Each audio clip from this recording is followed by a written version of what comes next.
How's it going, everyone? This is Kevin. Today I want to bring along with me to talk about the 1-year anniversary of owning the Sony A7 IV to give you my honest opinion of it after all this time. So let's jump right into it.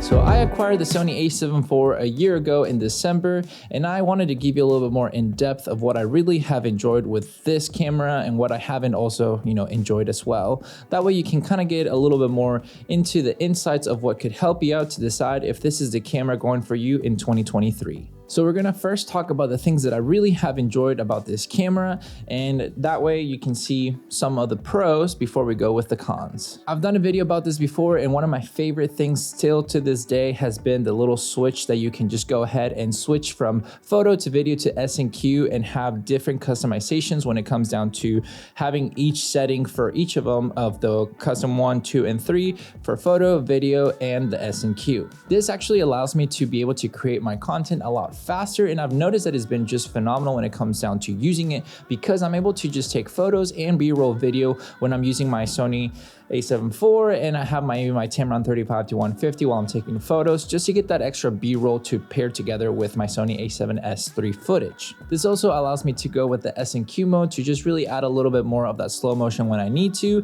and also time lapses. That way I can not have to go and change lenses when it comes down to my camera gear, just to be sure that I have everything that I want into my videos that I can capture so that I'm not missing a beat. What's something that I really just love about it is just how the ease of use that I wish even my Sony A7S III had it. Not so much because I'm going to use the A7S III for photo, but it is really quite nice to be able to go back and forth with the S&Q mode in case I wanted to add different types of things to my Sony A7S III, but at least my Sony A7 IV has it, and it's been a huge plus for me. And for me, the upgrade of the Sony A7 III to the A7 IV has been great because of the flip out screen. I used to have this one little kind of mirror thing on top with my Sony A7 III, which wasn't horrible, but it was a lot bulkier to be able to kind of carry around and travel a lot easier. So having this flip out screen has been a lot easier for me to just,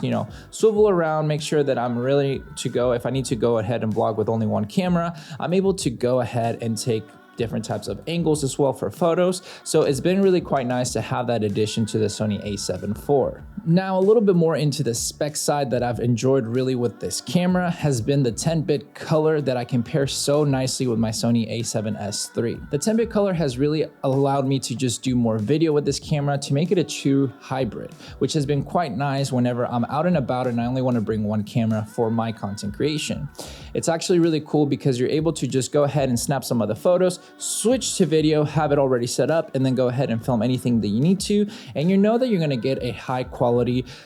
photo and video from one camera alone. So having that 10-bit color has been a thing that I just honestly truly love, and one of the reasons why I honestly moved up from my A7 III to the A7 IV was just mainly the 10-bit color depth, because I was able to just pair it with my Sony A7S III so that I could have two of the similar cameras. That way I wouldn't have to dabble around with the type of editing that I used to have to do with my A7 III to make it a little bit less hectic, because it was 8-bit color and I had to do a different style so that I could get the most dynamic range that I could with that camera at the time. So for me, the video capabilities of the camera has been just really great, as well with the photo and the bird autofocus, the eye autofocus on the human and animal has just been really cool to be able to experience doing it for different kinds of photos that I want to do, and knowing that I'm gonna have great quality photos and videos in just one little camera to be able to bring it with any trip that I want to do has been quite nice. But that's a little bit more into what I like, and that's what's made enjoyable with the experience of this camera. I've been able to put it through a lot of rigorous testing with doing photos for people, doing travels with it,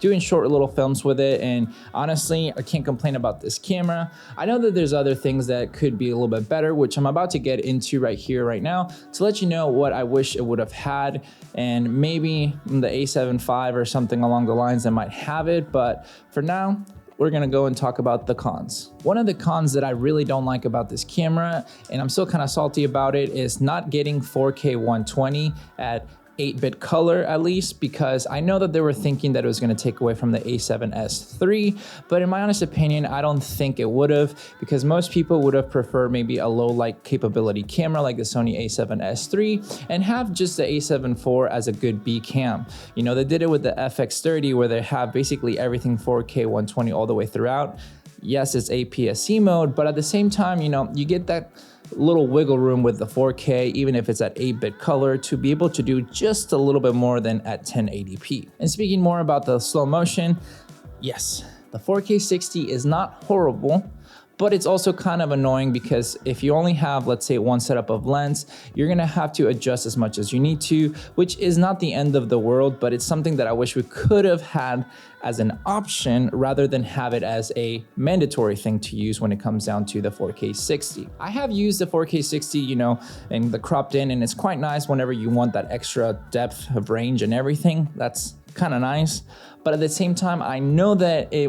felt like a little bit lazy from Sony instead of bringing something even better to the table that, like, for example, the Lumix S5 already had, or the R6, or whichever one of those the Canon has that is a similar one. I'm not really much into Canon, but they could have had it where they didn't have any crop whatsoever, or made the crop even less than what like the Lumix S5 has, just mainly because it would have been a lot superior rather than kind of keeping up with other brands. So for me, that's one of the biggest gripes when it comes down to the video specs and a little bit of, you know, the rolling shutter kind of style, but it's not horrible. I mean, to me, for what I've used it, I haven't noticed it. I know I even did a video about how rigorous testing of going like that, but like I said, it's not really that big of a deal. I just wish they would have had, you know, full frame 4K 60 and 4K 120 at 8-bit color, or at least a bigger, you know, file at the 1080p to be able to have more wiggle room with the quality of it.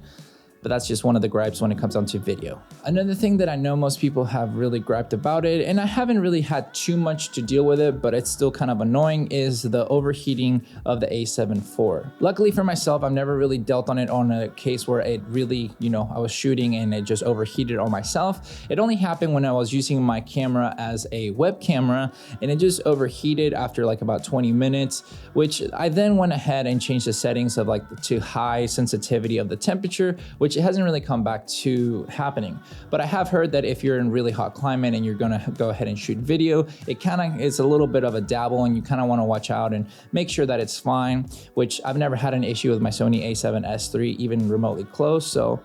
that's kind of like a little bit of a gripe that kind of sucks when it comes down to the video capabilities of this camera if you're going to be putting it through very intensive, you know, temperatures. But other than that, I mean, I honestly don't think it's a horrible thing after I adjusted to the higher sensitivity, and I haven't had any issues myself. But going forward, it would be better to have ergonomics that, you know, make sure that the camera doesn't overheat even whatsoever, so that way you can have just, you know, peace of mind when it comes down to taking your videos and photos and everything like that. But overall, I haven't had really much of bad issues when it comes down to this camera. I haven't really thought that I wouldn't have thought it was worth it. There hasn't been really any cons for me when it comes down to using this camera. A little bit of the higher quality would have been nicer, with maybe a little bit of the screen itself feeling a little bit cheaper, and as well the EVF, but most of it has been fine. I haven't had any issues with being able to create the content that I want to. So that's why I'm not really griping too much against it. You know, the feel of it still feels great and everything. It's just some of the stuff kind of could have been a little bit more premium than, you know, what the A7 III used to have, just to make it a little bit nicer. But that's pretty much it when it comes down to the cons. So now talking about going into 2023, do I think that the Sony A7 IV would be the camera to get, or maybe the A7R5 or the Sony A7S III FX30? It all depends when it comes down to what you want, but in my honest opinion, one of the cameras for the bang for your buck, if you really want a full frame camera, the Sony A7 IV is hard to beat. The Sony A7R5, despite having 8K footage and, you know, having all that AI kind of embedded into it for the autofocus, for the price point that you're getting, if you're wanting to dabble into more full frame, probably not the camera to go with. I think it's a great camera, don't get me wrong, but for the price point of about $2,500 when it comes down to the A7 IV to about $3,800 when it comes down to the A7R5, for the 8K that it's relatively bad with the, you know, the rolling shutter, I think you're better off just getting the Sony A7 IV going into 2023. This camera has 4K 60, you know, even though it's cropped, it's fine. Having the 1080p 120 frames per second, but you can get it at, you know, 10-bit color with the S&Q mode, with, instead of having it at 100 megabits, you have it for 89. Still very usable. I've used it plenty in my videos that most people probably never notice, so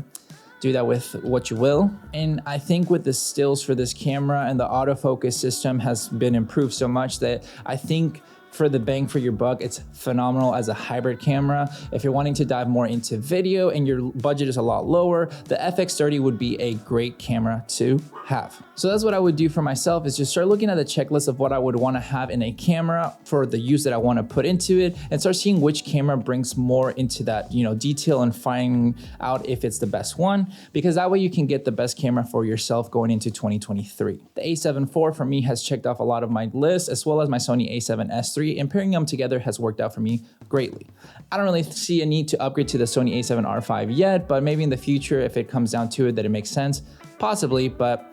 the A7 IV is more than enough going into 2023. So hopefully this video helps you out to decide if the Sony A7 IV is great for you going into 2023, and as well, showing you what my likes and dislikes when it comes down to the camera. That way, after a whole year of using it and putting it through rigorous testing, it makes sense to give you an updated version of it. But with all that said and done, guys, thank you so much for watching this video. Make sure to like and subscribe, share this video with a friend. I'll catch you guys in the next one. See ya.